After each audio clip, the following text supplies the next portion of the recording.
for Philadelphia. What does the ecosystem gain from ensuring that diverse voices and perspectives are lifted up and the tools to get there? Just Media Program Director Clarissa Brooks will lead a conversation with Kristine Villanueva. Did I say that correctly? The Jamaican in me, honey, hooked on phonics. Then Tsao. Sofiya is in this room. Come up here, hunty. Yes, Sofiya Ballin. Wagwan, honey, wagwan. Kerith, Gabriel. Kerith? You're Jamaican too? What? It's a situation. All right. So the patois is about to break out. Hold on. Please forgive us. Sherri Darden, Cathy, Hicks, and Randolph, all of you. This is a large panel. Come on up here. And we'll get started to talk about, I'm going to challenge all of you to have a viscerally honest conversation about what's happening in the Philadelphia ecosystem. All right? Unapologetically. Here we go. And keep track of the time, please. Appreciate it. I will try my best. Can folks hear me? Yes, perfect. Good early afternoon, I'd say. Great to have you all here. I'm Clarissa Brooks. I'm one of the co-founders of Just Media, which is a journalism fellowship based here in Philly. I'm also currently the audience editor at Reckon News, based in Alabama, but I'm from North Carolina, so I'm sure that will pop out at some point. Yeah, so excited to be here. I'm gonna run through names and affiliations of folks. Just raise your mic so folks know who you are. Starting off with Randolph. Philadelphia Tribune, thank you so much. Cathy Hicks, thank you so much for being here. Kerith Gabriel, good old legacy, welcome. How you doing? Sherri Darden, thank you. Sofiya, Dan, and of course Kristine. Awesome. Really grateful to be here and to be in this ecosystem and to be talking about how this shows up for our folks and for our publications locally. I wanted to start off with a little bit of context setting because some of us are showing up in different ways and in different spaces. So I'm gonna ask Kristine and Kerith to kind of start off with a little bit of what is the current state of Philly journalism. Can we start with you? Do you want to start? Sure, I can start with it. I think it's changing, and I think it's changing on many different facets. I think the first facet, if you look at it from a newsroom perspective, and the one that I can really only look at it from, because I'm not on the business side, but there's a lot of change coming in and going out. A lot of people are finding, opportunities elsewhere since, post-COVID, where now you're able to, work remotely. You're able to move around, find different publications to be with, and that's allowed for, a lot of instability, right? But at the same time, I think it's also allowed for fresh perspectives and people moving into positions where they can tell better stories and to reach the audiences that we want to reach. So I think the second thing too is partnerships. More of those are starting to actually happen. They're happening within our own newsroom with not just small organizations, but with different community leaders and civic leaders, and that's good, and something that we haven't had in quite some time, especially at a publication like the Philadelphia Inquirer, where everything was so siloed and reporters thought no other voices mattered than the sources who they talked to. So with all of that happening, that is the ecosystem that I'm seeing. One last thing too, I mean, even for me, the use of more younger voices that are already in the pockets and the spaces that we need them to be and to report on. We recently just hired 10 interns that are embedded in communities where we need them to tell us different stories. And that's something that, again, probably wasn't a thing that we would do or would have done years prior. So I think that all of that sort of change and evolution is good, but as we all know here, there's still so much more that we need to be doing. So. Beautiful. Thank you for that. Kristine? Yeah, speaking to change and evolution, collaboration, I mean, this is the reason why I really wanted to come to Philly and work at Resolve Philly. I think part of what happens when a landscape changes drastically when we're thinking about ways that we're challenging traditional journalism is to be able to sit in discomfort and like no one tells you that. And I don't know, I feel like there are so many people who are trying new things and experimenting new things and ways to like run teams and be more collaborative. And like, that is not, it sounds pretty when we say it, but it's actually really challenging and incredibly difficult and requires a shit ton of patience. And I think that what I see in Philly is with all of those different challenges, like a willingness to be able to like come to the table with all of these difficulties and like being able to like be in the process of embracing the messiness. Yeah, thank you so much for that. Dan, I wanted to start with you, as you've brought your paper with you. I wanted to start off with the question of what does your community need right now in regards to needs, how they need to be served, and how you're showing up for them with your work. My name is Tsao. I'm not a good public speaker. That's why I'm in the newspaper publishing business. And so I'm also, English is not my native language. That's why I'm printing Chinese and Vietnamese newspapers. I think that, I give a brief introduction of our newspaper. So our newspaper, just as many other community newspapers in Philadelphia. So Major Chinese Weekly started in 2007. That time we started with 24 page, much smaller than this. But 8 years later, I think probably that's prime time for lots of the community newspaper here. We reach 144 page every issue, like this. That's 2015, yeah. So, and then pandemic hit. So we came all the way down to 64 page again. So it's half of the size. I think in this journey over the last 15 years, I think that there's a lot of challenge. It require us to adjust ourselves. And so also the needs of the community for the information also shifting because of the technology. So what happened in the mainstream, people have access, for example, Telegram, for younger generation, Discord, what's Facebook group, for example, many neighborhoods in Philadelphia, they have a Facebook group. And the same thing happened in the Chinese communities. Majority of the Chinese population have WeChat account. And so 6 or 7 years ago, we started our WeChat channel.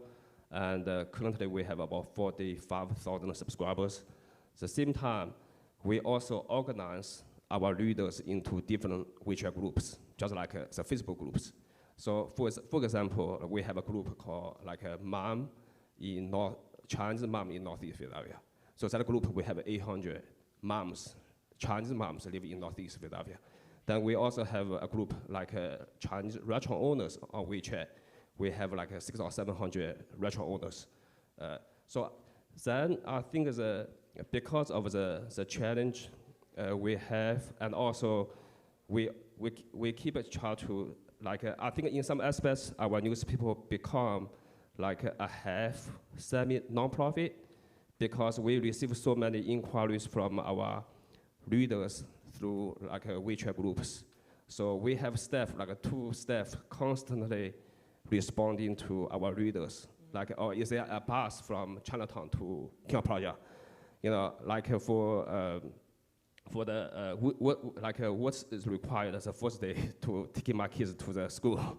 Okay, so we feel that we play this type of role, and but for the first 10 years, I think that financially we're doing fine, because altogether we have serviced 1,200 business in the last 15 years.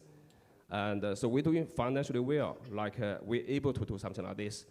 But later on, I think after the pandemic hit, our revenue dropped 40%. And we feel fortunate that we got a grant from Lenfest. And later on, we also got some grant from the independent media.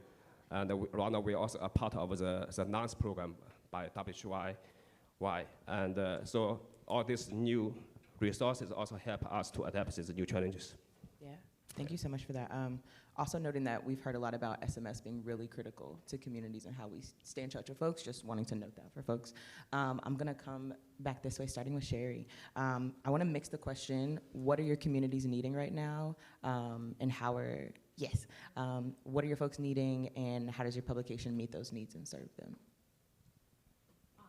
Our readers are what I consider, or what one may consider, minorities. They're the people who are in, and I have a like loud voice, so I can actually carry a little bit without the mic. They are people who one may consider are the people who are at the bottom, the people who need information more than anything.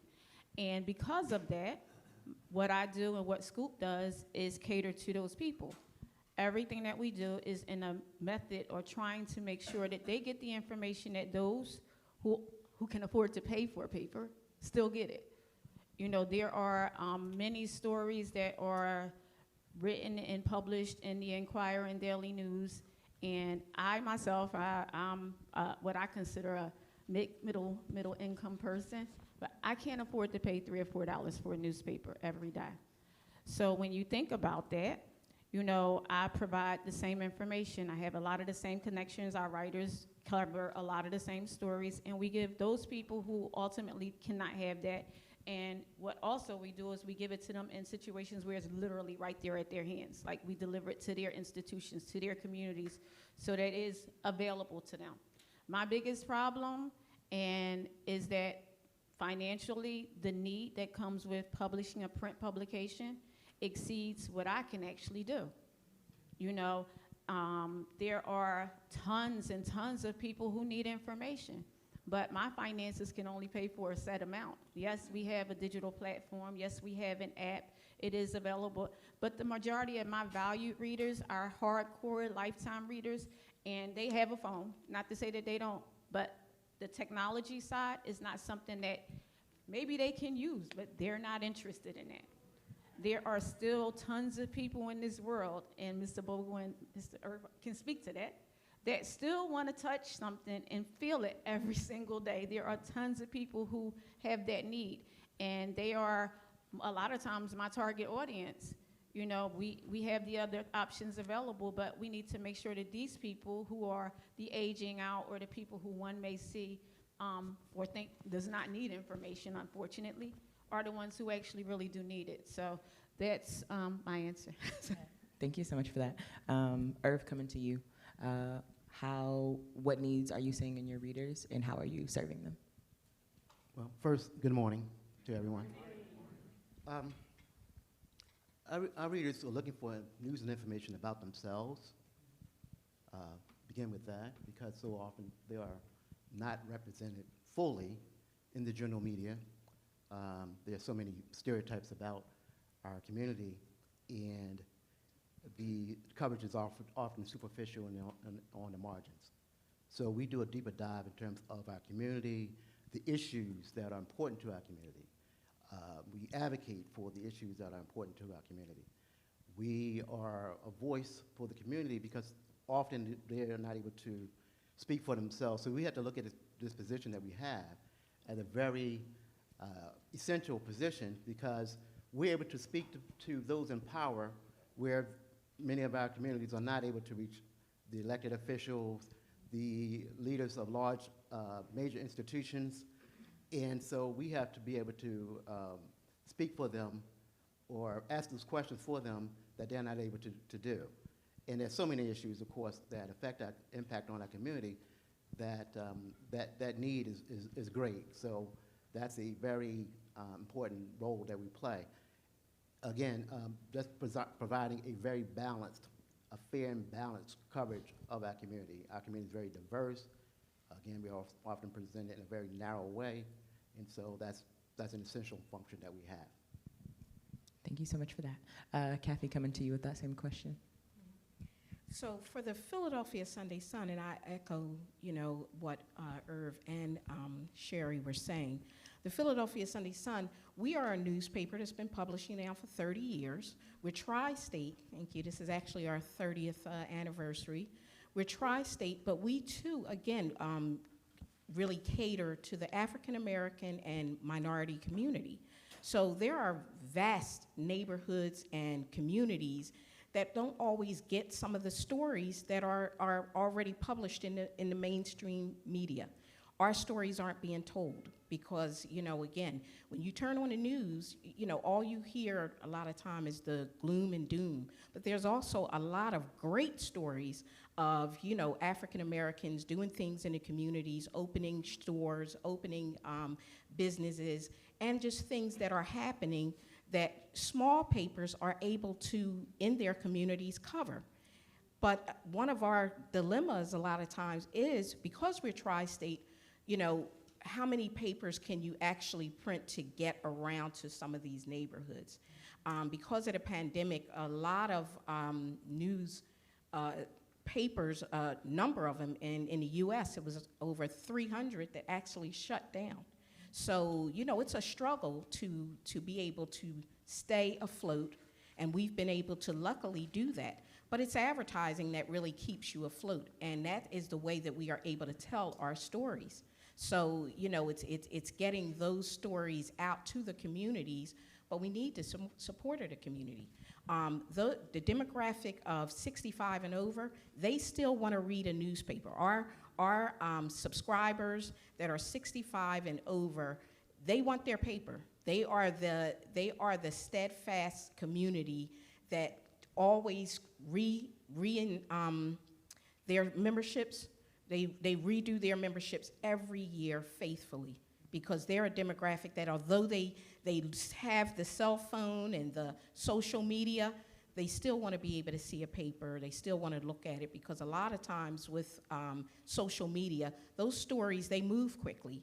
You see it for a few hours, and then you don't see it again. Something else has come up. It's constantly changing. But with a newspaper, it gives you the opportunity that even if you don't read the entire story, you can come back to it because you have that print right there. So, you know, for the Philadelphia Sunday Sun, you know, that's our what we try to do for our community and those who subscribe to our papers. Thank you so much. Also wanting to note that I'm hearing something around taking local journalism and print seriously that I think gets lost in this. Like, this is really how our folks actually stay up to date and stay safe. So just noting that as we're listening. Sofiya, I'm coming to you next. This next question is around what are the hurdles that folks are facing in storytelling and getting our folks to trust us. Something we hear often is that, you know, it's hard for folks to trust journalism as a whole. So how are you seeing those hurdles and acknowledging them and moving through them? Yeah, that's a huge reason, part of the reason why I created my project, Black History Untold. Hi, everyone. Sofiya, Ballin here. Still getting used to doing in-person events, so it's a little shocking. I'm like, wow, there's a lot of people in here. But yeah, that's part of the reason why I created Black History Untold, so I'm gonna give a little context on that. So Clarissa, if I'm running, just let me know, girl, reel it in. Yeah, so I'll do that. So I created the project Black History Untold. It's a project that tells untold Black histories through powerful and personal interviews. I started it at the Philadelphia Inquirer in 2016. And I started it because, as I mentioned before, you know, I'm the child of Caribbean immigrants. Jamaica to be exact, bop, bop, big ups Jamaica. And growing up, I learned a lot about Caribbean history, I learned a lot about African history, I learned a lot about African American history. And it gave me a sense of pride and sense of self and identity, and it didn't take long before I realized not everybody had that same background, not everyone had that same tutelage, right? And because of that, it impacted how Black kids who become Black adults see themselves and how they see their community and who they feel they can be. Fast forward to going into a newsroom, a legacy media newsroom, I realized the same way we taught Black history was also the same way that we covered it, right? Focusing on the same 4 or 5 figures, not really doing any, I'm like, this is journalism, it's supposed to be innovative, you know, it's supposed to be exciting, and Black history, right, it's so vibrant, right? And I think similar to what Catherine had said, when it comes to covering the Black community, sometimes it seems like it's always focused on doom and gloom, and trauma is really, there's a lot of trauma in our history, but there's also a lot of joy and a lot of love in our history, right? And if you were to just take the media that we have now at face value, you would believe the lie that Blackness is a burden. Mm-hmm. So that was part of the reason why I created Black History Untold, so that Black people could see how beautiful, how powerful, how vibrant, how diverse they are. So starting this project in 2016 at the Inquirer, we interview Black people from all different types of tax brackets, all from household names like celebrities and thought leaders to students to everyday people and exonerees, asking them to share untold Black histories that change changed the way that they viewed themselves and made them who they are. You know, we interviewed people like Jasmine Sullivan, Jesse Williams, and again, everyday people. And we make sure that we're making it diverse, right? Interviewing people who are Caribbean, who are immigrants of different religious backgrounds, different sexual orientations, to show that diversity of us. Because again, that was something else I was seeing that was happening in legacy media, right? We were painted with this one broad brush, that we were all this one people, when there were so many there's so much diversity in thought in who we are. So I left the Inquirer because I wanted the project to be Black owned, and I felt like I was spending so much time explaining Blackness instead of doing the work. Instead of just doing the work. And at that time, the project was predominantly portrait and text, and now the project has grown into a successful film project.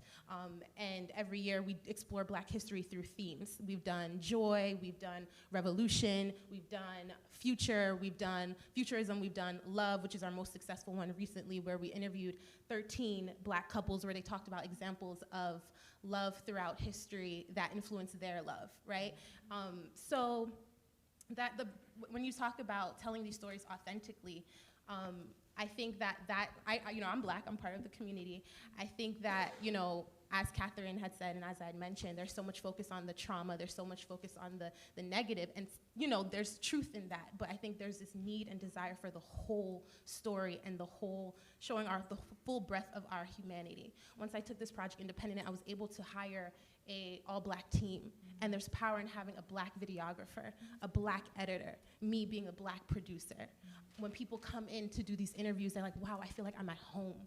I feel like I can feel more safe to share my full story. And that translates. And the audience then watches these interviews and they're like, this feels real. Why am I crying? Why am I crying right now? And they really get to connect with the sacredness of that history and how it's connected to our identity and the power of that. So that's crucial. And that's why I made the leap, and that's why I created Black History Untold. Thank you so much for that. Yeah, just really grateful for the folks on this panel and how much our communities show up in the work that we do. Yeah, I wanted to move us to our next question, which is, how does your work keep folks safe and informed? So thinking about the urgency of local journalism, the importance of how we report on institutions that affect the people that receive our work, that read it, and engage with it and keep us in this industry. Wanted to start with Kristine, and then we'll loop ourselves back around. What was the question again? Oh, I got lost in my own question. How does your work keep folks informed and safe? Oh, yes. Okay, great. Yeah, so for a little bit of context setting, run an initiative called Equally Informed, which has a Q&A text line service, and we send weekly updates to folks, or bi-weekly updates to folks about what it's like to live in Philly, different resources, and we also answer questions. It's both in English and in Spanish. So I think something that is like, and to an earlier question, something that is like greatly missing in the broader context of journalism is like actionable information and things that you can actually news you can use type of thing. Another challenge in that is that when we send articles out, it's sometimes really challenging to find kind of that proper framing of here is actionable information. Here are all of the conversations swirling about COVID, about monkeypox, about like elections and where to go and what's on your ballot and things like that. And sometimes having to create some of those sources ourselves instead of having to source elsewhere. Troubleshooting ways that we can make this language accessible. That is really, truly what I think like journalism really needs to start doing in terms of framing content. Yeah. Dan, I'll kick it over to you. How are you keeping your folks safe and informed with the work you do? How are you keeping your folks safe and informed with the work that you do?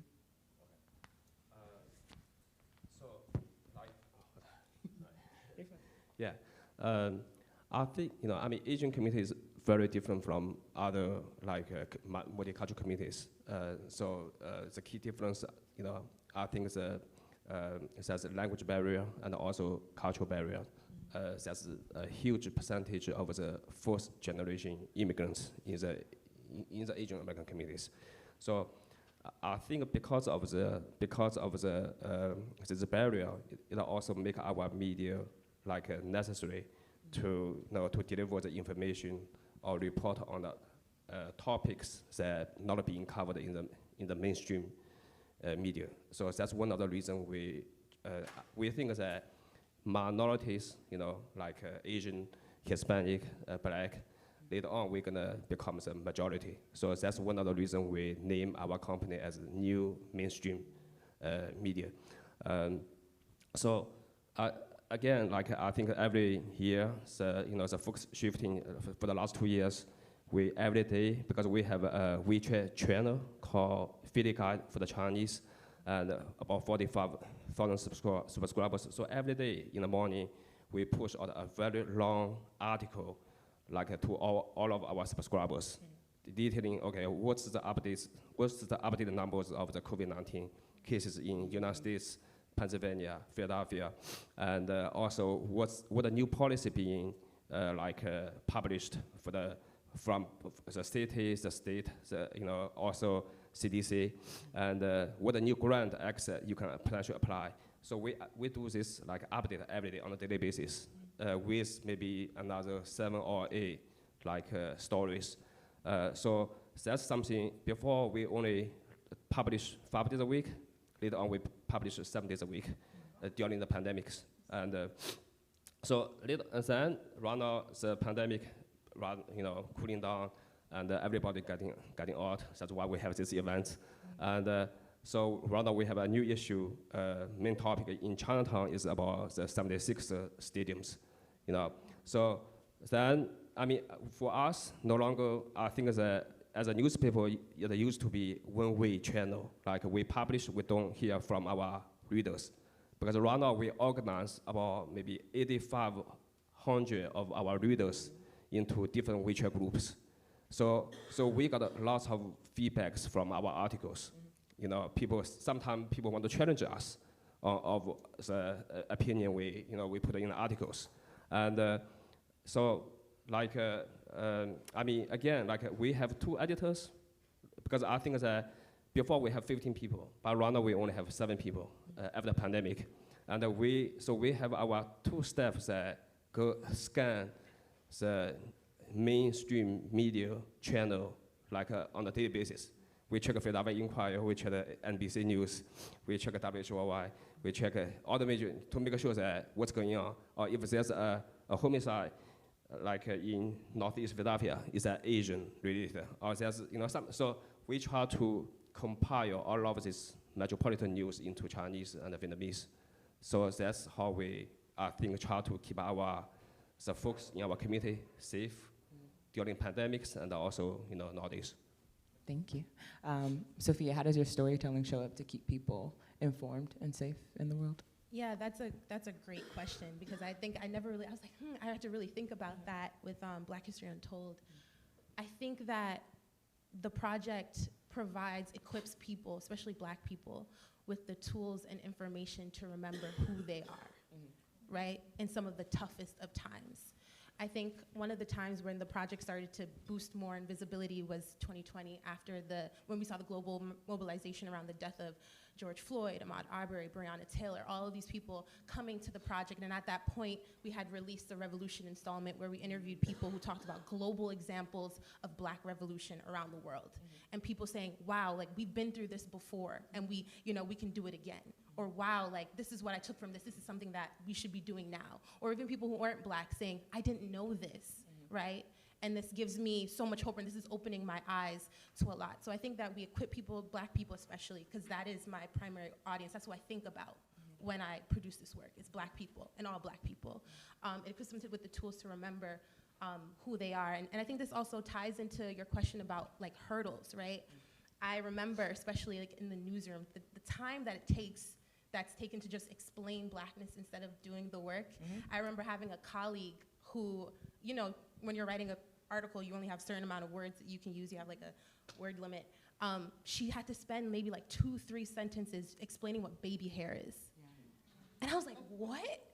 I had to sit down and explain what Black joy is and have meetings, 4 or 5 meetings about explaining what Black joy is before I could actually do it. And not to sound like an old head, but I'm back in my day when I was in newsroom, I would get in trouble for using or saying Black Lives Matter, and there would be a meeting about how Black Lives Matter was subjective. And that was showing, that was biased. Something that should be a fact, and if you don't think it's a fact, you shouldn't be doing this work at all, right? So with Black History Untold, I won't even say it creates a safe place, it creates a home. I want when Black people go there, they feel like they're at home when they're listening, watching these interviews and hearing these stories, because so much of our stories are told through a white gaze, and we can tell. We can tell when it's not us telling our work, our stories, or we can tell when, even when we have a Black reporter, we can tell when their voice has been edited and whitewashed out, right? And there's all this time of, it was frustrating to me, all this time spent explaining Blackness when anyone who isn't white, as a means of survival, you have to know whiteness.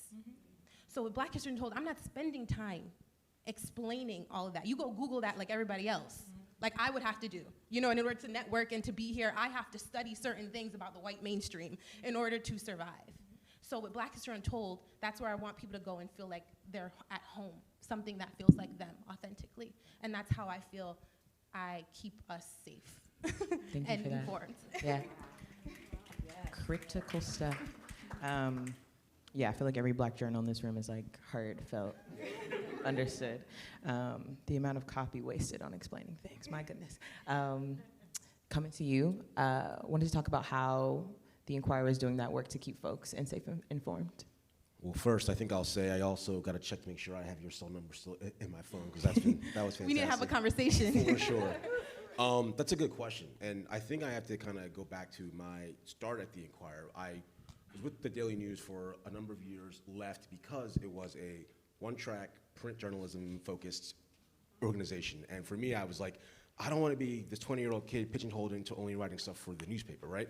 So I left, did all these things, came back, and before I came back, one of the conversations that I'd had with our editor-in-chief and our managing editor was, is change really happening, or is that just what you're telling African Americans to get us in the door, telling Black people to get us in the door?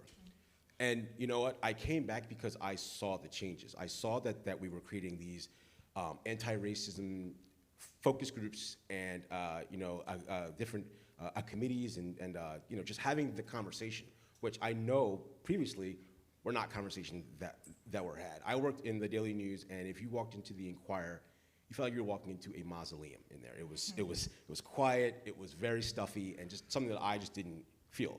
I don't feel that way anymore, and I'll tell you why. My very first day back was January 6, 2021, and I'm sitting here and I'm onboarding, and next thing you know, there's a Capitol insurrection happening, and it went from me having to learn about our systems and tools to, can you edit this? Can you edit that? Can you edit this? And I'm like, yeah, sure. That's literally why I'm here, let's do this, right?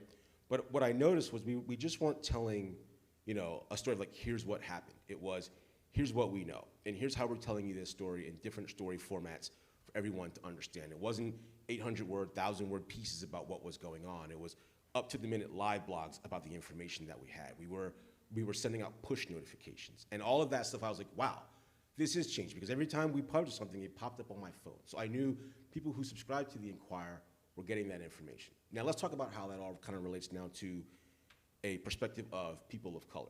One of the things, before I joined the sports department, I was in the digital space in the Inquirer for about a year and a half. And one of our missions was, we're gonna take all the things that are important and build repositories for them. So we have pages now. One of the pages that I'm super proud of, because I helped work on it, is called Philly's Best. And Philly's Best just isn't like, oh, here's what's happening this weekend. There's also civic information on there. So who to contact, if your car gets booted or towed. Oh, you're new to Philadelphia? Here's how you can go about getting your paperwork, right?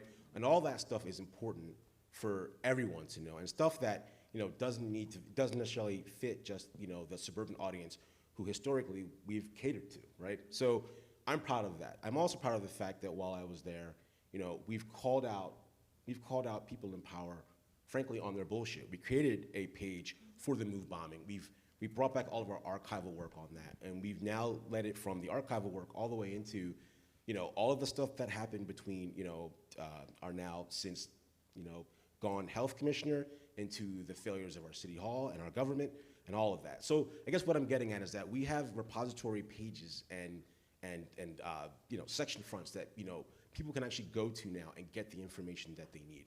Could we do a better job of promoting those? Absolutely, and we should be.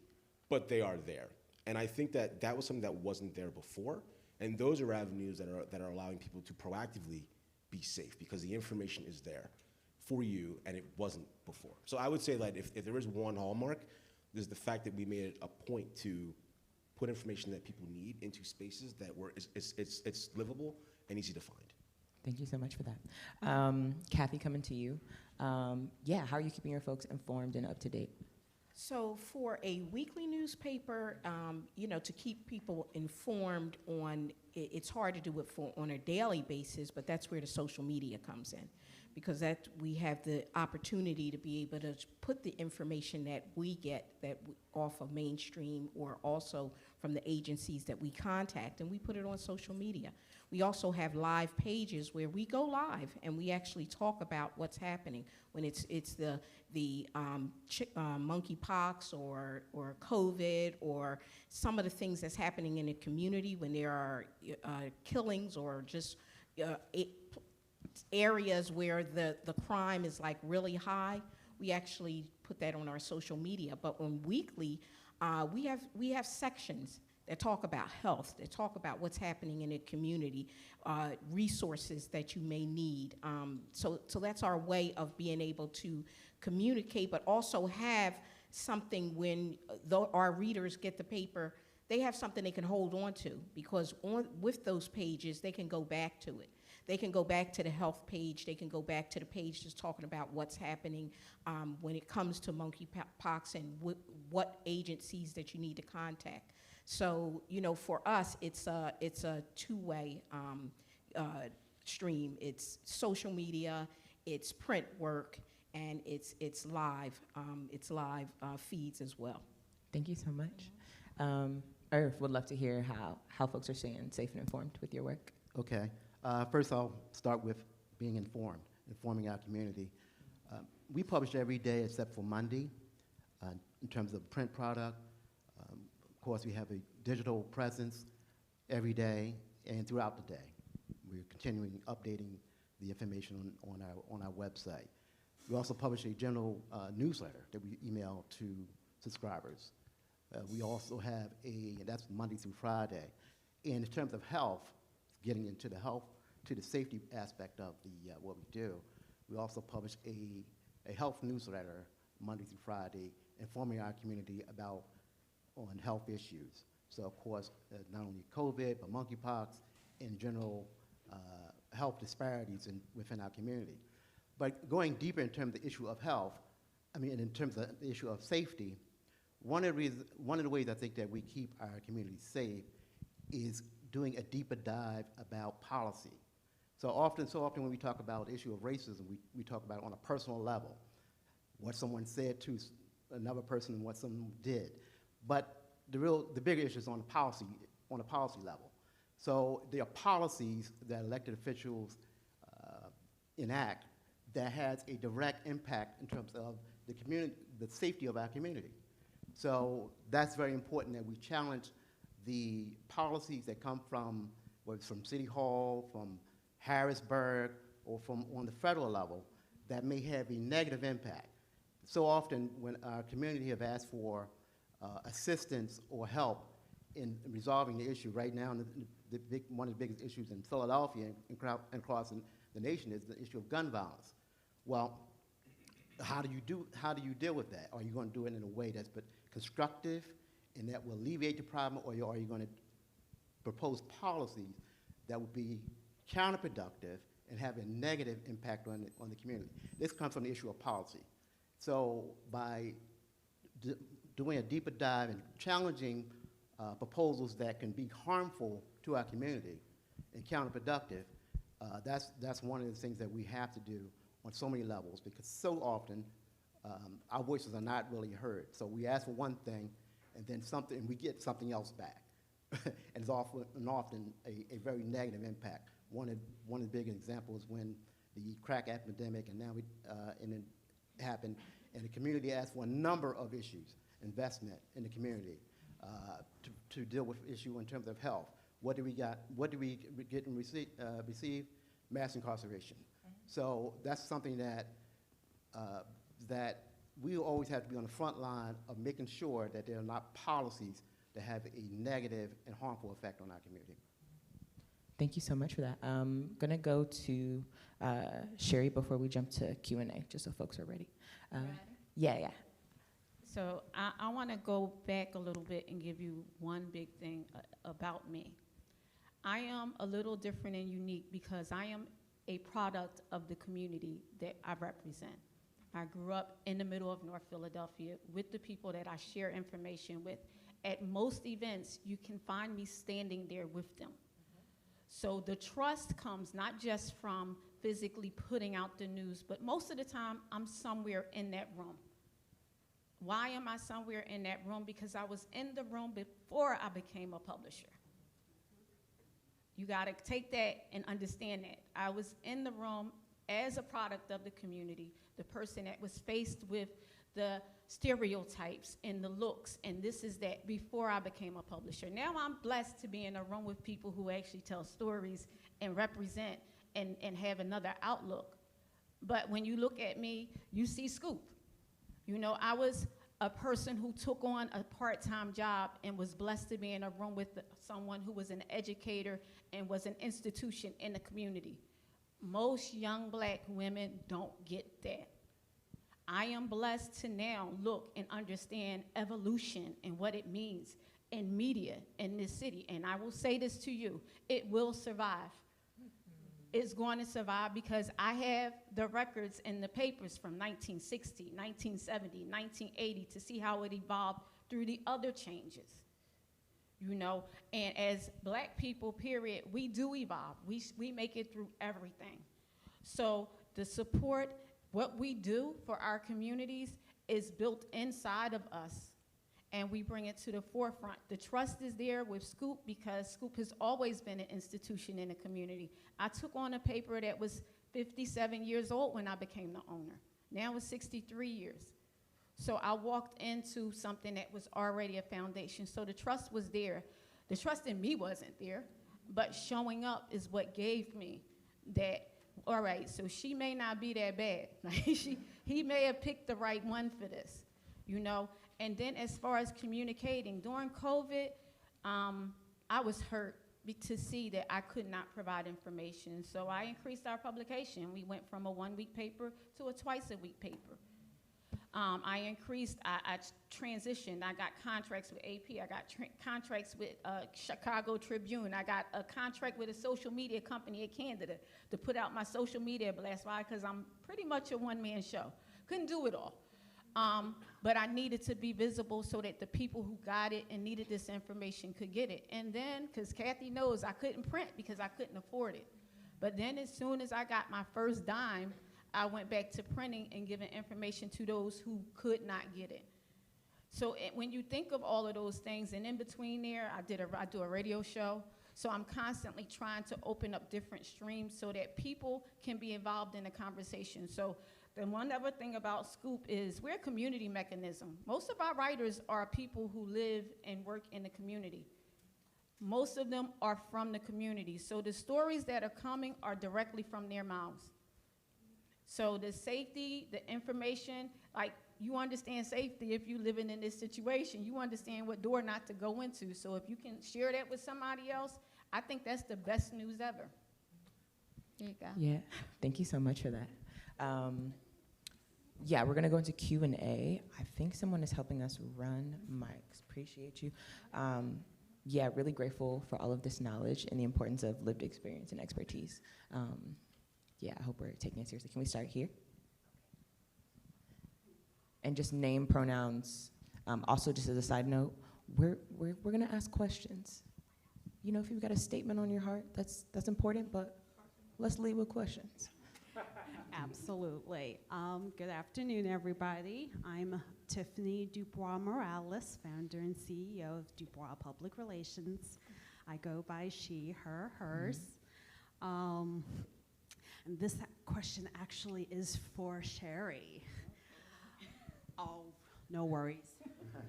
Although, man, this is, can everybody hear me? Yes. Okay, good. Got it.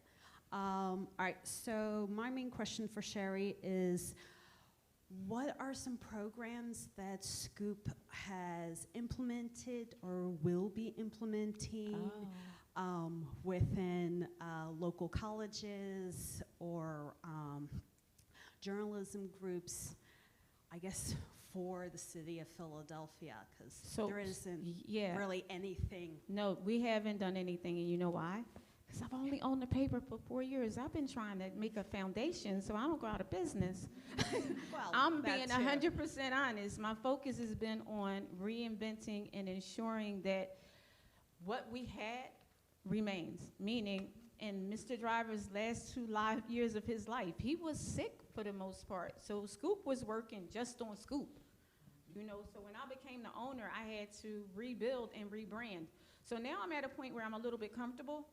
So what we did, and this is so exciting, what we did 2 weeks ago, and we're not moving into journalism schools, but we're moving more into community, we opened our community center. We have a nonprofit entitled the Scoop USA Media Education Program. So we now have a community center within our office that we can now facilitate other conversations and move the needle, you know, so that we're not just sharing a narrative, but we're also bringing people in and give them that opportunity to be educated in person and have conversations with people who are professionals who are running these stories and telling this information and have a direct impact. So we're doing that. I am on the way, though. I'm making it to the schools. I am. But I have to kind of build out. And I say that because, again, literally most of the brain work behind Scoop right now is just me. So when you're doing, I do 3 papers almost a week. I now run an institution. I will leave here in a few minutes and go deliver to Chester and Delaware and Camden. Like, so I'm doing a bit of everything. So my resources are slim. But we're getting there, and it's because I'm going to need more help in order to do all of these things. So I'm going to have to do that. Thank you for that. Yeah, and this is your reminder that if you're here and you're hearing these stories, all these publications need support, they need funding, they need collaboration. So connect with folks and build, because that feels really important, because nobody up here should be running a publication by themselves. Yeah, that feels, okay, cool. Can we go here for the next question?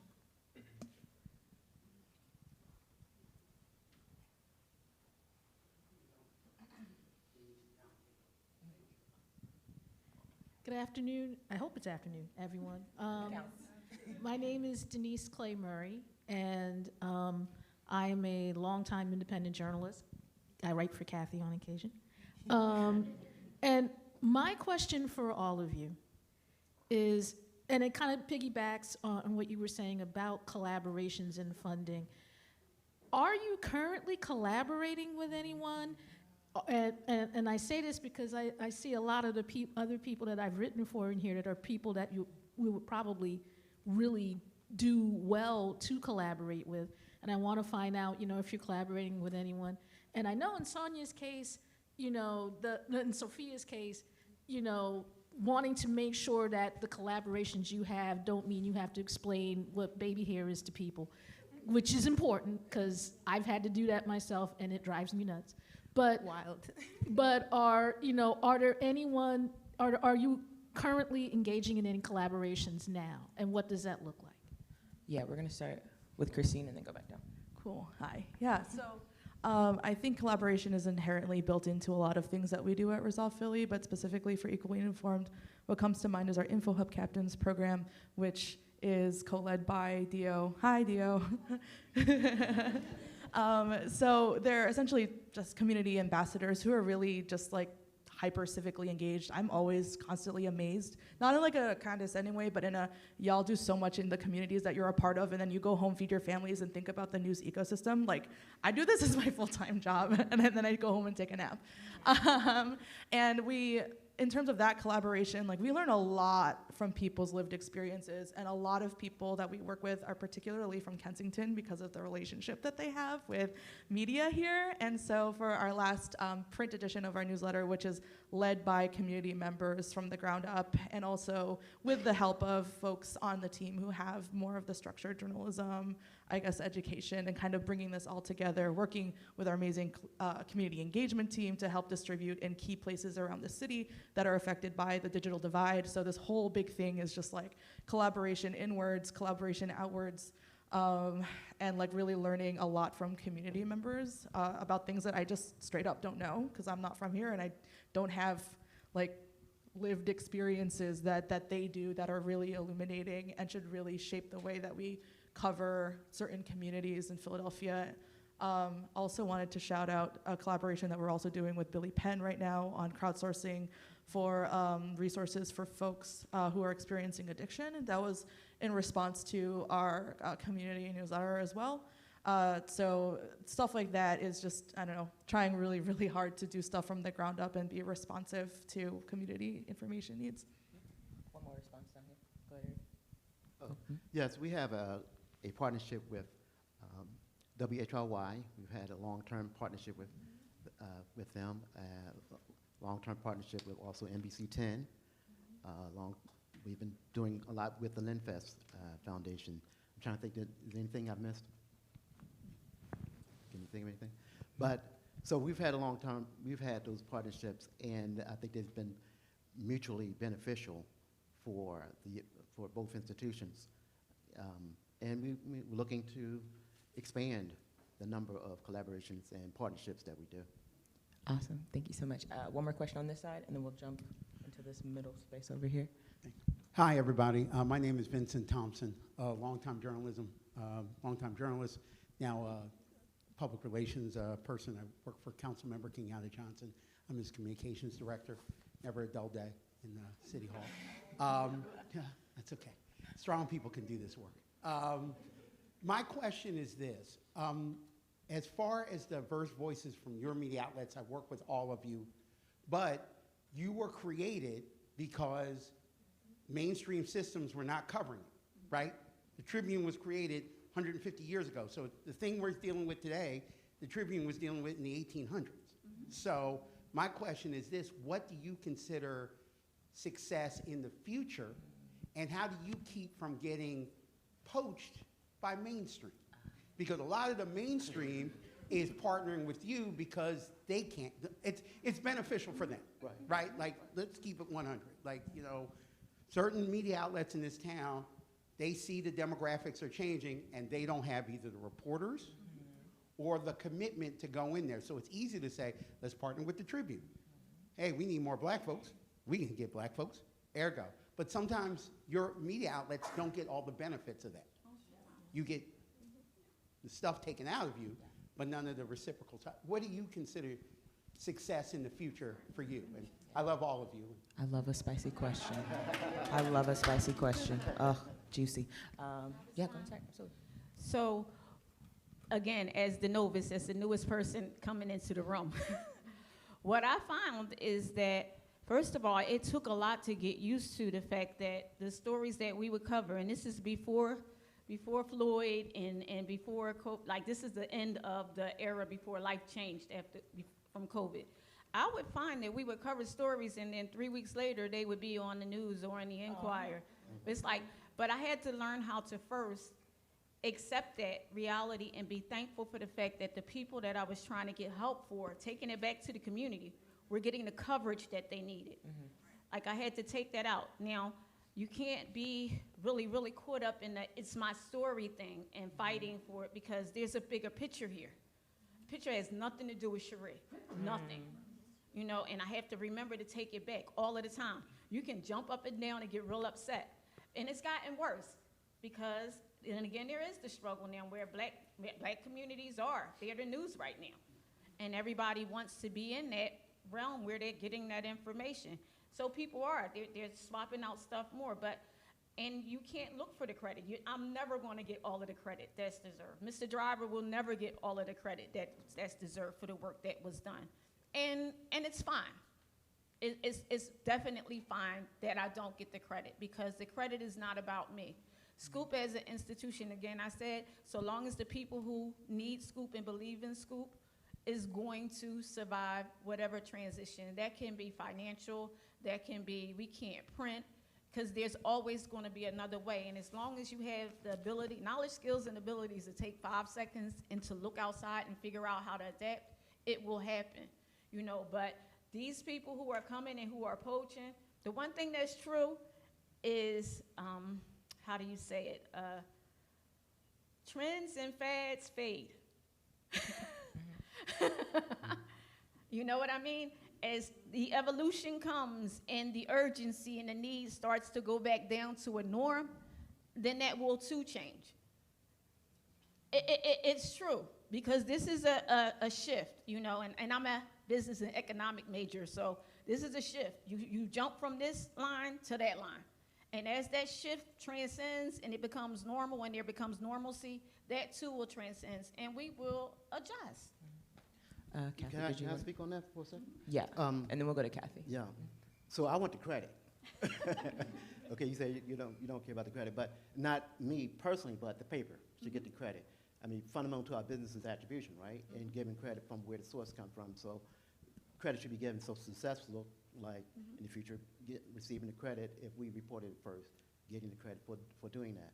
In terms of poachment, I don't think we would have too many revenue problems if we would get, a fee for every time someone is taken away from the hired away from the paper. And that's, in some ways, that's a good thing, because it shows that we're producing journalists who are that other people are interested in, and they're doing the work. So that's a good thing. That so we have to both. So success is being able to, and we've had a number of long-term employees at the paper. So that's a tribute to success. But so just getting the credit and getting the respect is important. Cathy. Yes, I agree as well. We should get, if you tell the story first and someone else wants to either use the story, I don't mind sharing stories, and I think collaboration is good, because again, there are so many people that need the information that if you're able to spread it, one newspaper is not going to be able to reach every person. So being able to collaborate with other news sources is great. And I do feel that, like, the person that writes the story or whatever should get the credit for that. But also, I think truths in our coverage. If we're going to partner with certain organizations, let's make sure that our story is being told from our voices. So I think it's nothing wrong with poaching or having someone come in and want to maybe partner with a particular news media or paper or association. It's that the genuineness of it has to be put in that as well. So we have to make sure that those voices are genuine, and that the people that you have covering those are those that can speak for the community that they serve. I'm going to bring us to our next question on this side, but I'm going to come to you before that. Also, just to be the spicy moderator, I think there's a difference between collaboration and extraction. And I think that publications with systems and money and capital should be putting money down. They should be investing in local journalism in a way that we can see. Folks shouldn't be up here struggling to print. So that's my spicy take. Okay. So can we get one more person on this side? And go ahead. Oh, yes. I just wanted to add something in terms of defining what success would look like for Equally Informed. Specifically, it's just like for folks to really think about information access and to think about news as an ecosystem. I mean, we say this all of the time, but like there are everybody in this room and everyone that we come in contact with is part of that big news ecosystem. So it's like, how do you rope that in, and then how do you build that into your journalism as a service? So like, when I think about people who come up to me and they're like, I really want to think about people who are affected by the digital divide in Philadelphia, which is one of the worst urban connectivity rates in the country, by the way.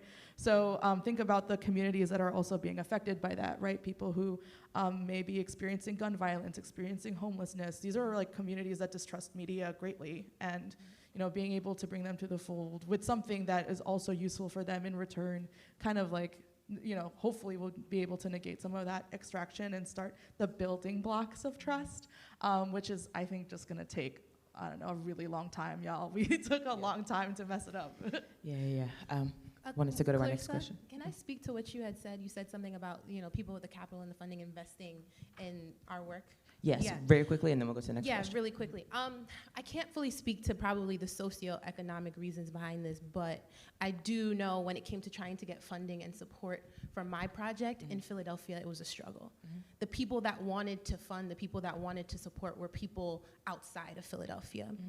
And it frustrates me so much because Black History Untold was created before the 1619 project. And I think that that is such a great example of what support and trust. I mean, I don't know what happens behind closed doors, right? But what support and trust in this Black woman's work looks like and what it has become. So I just say to anyone in this room who has that access to the capitals and to funds to do it now. See what you have now, right? I think that a lot of people, and I hear this, as someone who's interviewed a bunch of artists in Philadelphia, they say, oh, people don't see what they have in Philly. People don't see the value in it now because other people do see it. So yeah. So it took me a minute because I'm listening to all of you. And like all of you, I have a radio show that is on Monday, Tuesdays, and Thursdays from 1 to 4 p.m. And I got a call that all the major news stations send their interns to listen to my show for the stories that I am carrying that no one will normally take on, and by 4 p.m. it is on the daily news. And I'm talking about stories that the traditional news media just will not touch for whatever reason. They're friends with the district attorney, they're friends with this one, they're friends with that one. And I take on the stories that everyone just won't touch.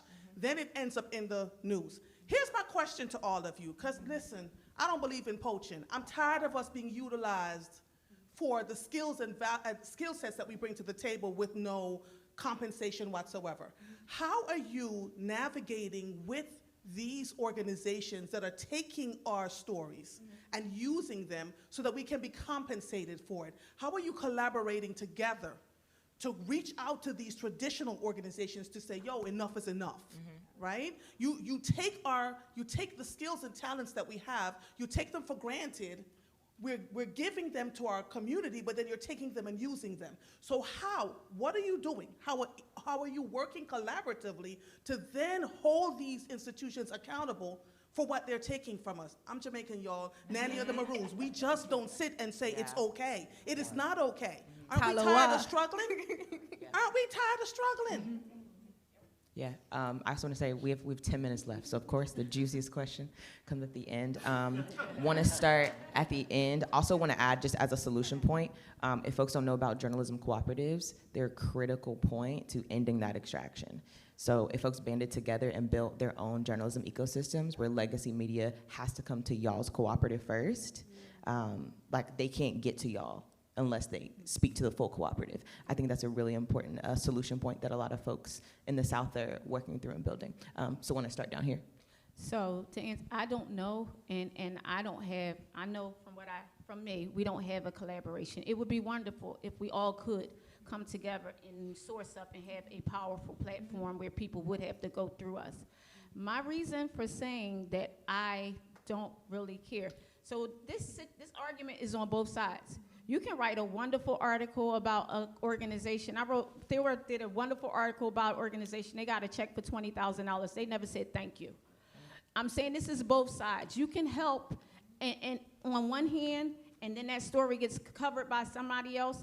And I've learned that I don't have the time or the energy to chase after people, saying to them, why did you take my stuff? Why did you do this? I don't have the resources or a lawyer to sue every time it happens. So I take the high road, and I thank God for being able to help the people that got it, and I hope that whatever help they got out of it is beneficial to them, and I've done my job. That's what I have to do most of the time. Again, because I don't have the resources to fight that battle or the energy. Yeah, we have to learn how to fight without investing so much energy, because the negative energy that comes with that, I think will have an impact on who I am. My prayer every night is that God will allow me to remain humble and be the person that I was when I walked through that door. And I think that if I get into that fight, I will change. And that's not something that I want. A partnership is a relationship, right? So as long as it is mutually beneficial to both parties, then that partnership should remain. Once it ceases to be that, then you end the partnership. So you're in control of continuing the partnership or ending that partnership. And in terms of stories being taken, what I tell my folks is that we have to own the story.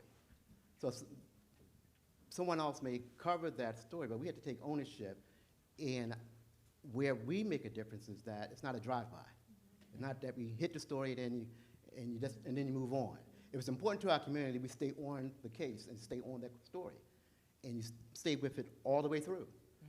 So that's the difference, is that there might be coverage of someone covering what you talked about on the air, but did they really stay with it? Are they consistent with that story?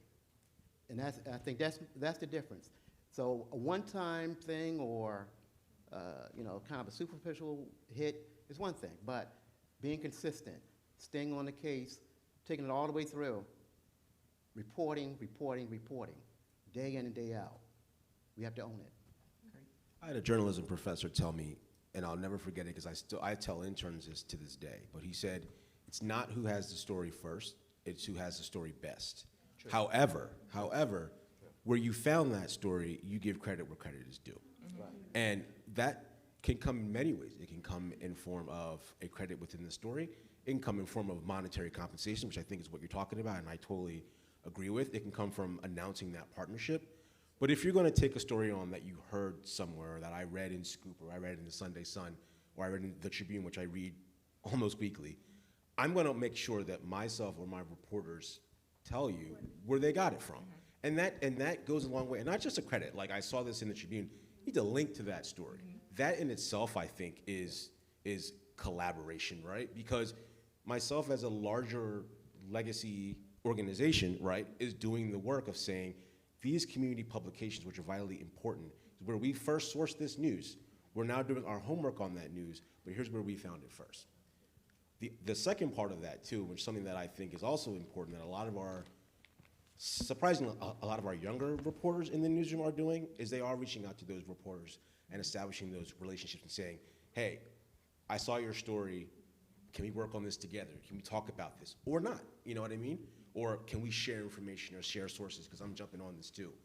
That's the collaboration. That doesn't need to be, I'm a part of this co-op or I'm a part of the collaboration. It's simply saying, I read your story, it was dope, I want to do more on it, because obviously we have a larger audience that wants to know, one, where we got it from, and two, how we can help or do whatever. And from whether it being more to the story or the solutions angle of that story, I think first reporting where it came from is vital. And sadly, a lot of publications, and news outlets aren't doing that enough. And that's the frustrating point. Thank you so much. Okay, if someone has let's go to you last. A super fast last question. Carly, can we do you for last question? Go ahead and answer, I'm sorry. Yeah. So, for our publication, it's in Chinese and Vietnamese. We have two publications. So, I think for the last 10 years, we've been referenced to like a Philadelphia Inquirer, Daily News, like NBC, or the main stream media channels for ideas and for leads. So, I think we've been borrowing like story contents from them. If they come to us, say, hey, Dan, can you work with us? We will be glad to. Not asking for money, it's payback time. Yeah. But I think that, for us, I think that, for example, we have a media channel, 45,000 subscribers. So every time when we publish an article, sometimes it gets to like over 10,000 unique reads. But we put we credit Philadelphia Inquirer for the original, for the story, and also with a link to Philadelphia Inquirer. So for us, maybe another approach, we can talk to Philadelphia Inquirer, or we send so many potential subscribers to your websites, maybe give us a reference fee, Yeah, because sometimes we have 8,000 or 9,000 reads from that article, and we will say for more detailed information, refer to this original story in English, and then they will click to Philadelphia Inquirer. Yeah. Thank you so much. Last question right here. Oh, okay, go. Hi, my name is Beatrice. My pronouns are she, her, hers. I'm a deputy editor of Billy Penn, but I'm also a recent college graduate. And what I've noticed was that when I started being interested in journalism and the Philadelphia landscape, I thought the whole media ecosystem was the Inquirer and WHYY and the biggest, most hyper-visible outlets. And that taught me to kind of have some skills they need to unlearn and how to collaborate with community organizations, with smaller outlets, with people like equally informed. So I'm curious that like as I'm becoming a graduate and a mentor, how I can kind of help younger people interested in journalism kind of realize that like there is a bigger landscape out there, there's a need for collaboration, and there is a need to do community work beyond just what you see the Inky do or where I work do. You know what I mean? Yeah. And then we'll close out. Cool. Yeah. So a couple of things. One is just like presenting the fact that like there's more than this as like a huge potential and possibility for work that is something that maybe hasn't even been imagined yet. I think that's like really exciting. I think that especially for young journalists of color, like what I would hear kind of like in the come up to, in undergrad and my, like early post-grad life was just like, oh, be ready to eat ramen noodles for like the rest of your life. Be ready to like never sleep until like 2 a.m. and wake up at 4 a.m. to cover a thing. And I'm like, the reality of the situation is that news is a hard business and like we are in a 24-hour news cycle. But at the same time, I'm like, don't you want to encourage people to be here? Like, isn't that go against like what you act like the end goal? And I think like coming in and just like showing people like, hey, like there is so much that you can do. There are so many avenues to explore. And I don't know, there's a lot of really dope young people who are doing journalism. It's not something that is impossible in the sense that like, in the ways that we have probably heard early on in our careers. Yeah, wanted to just thank y'all so much for this. My last spicy hot take is that as a journalist and an organizer, a part of me was like, I don't know why y'all wanted me to moderate, because I'll turn this into an organizing meeting. Right now, I'll get some sheet paper and we'll start building some things. But I wanted to say as an ask, a little bit of a demand for folks before they leave, to engage with these publications. If you don't follow them on social media, if you're not subscribed, this is your time to do that. Don't leave this room without engaging with at least 2 or 3 of these publications, because as we're hearing, folks need support, and folks need foundations to do the work that they're doing, because these national publications are coming, and they're greedy, and they're hungry. So the only way to stop that is by building together and with each other. So yeah, that's my only ask, is folks do that, network, talk to each other, and yeah, thank y'all for listening.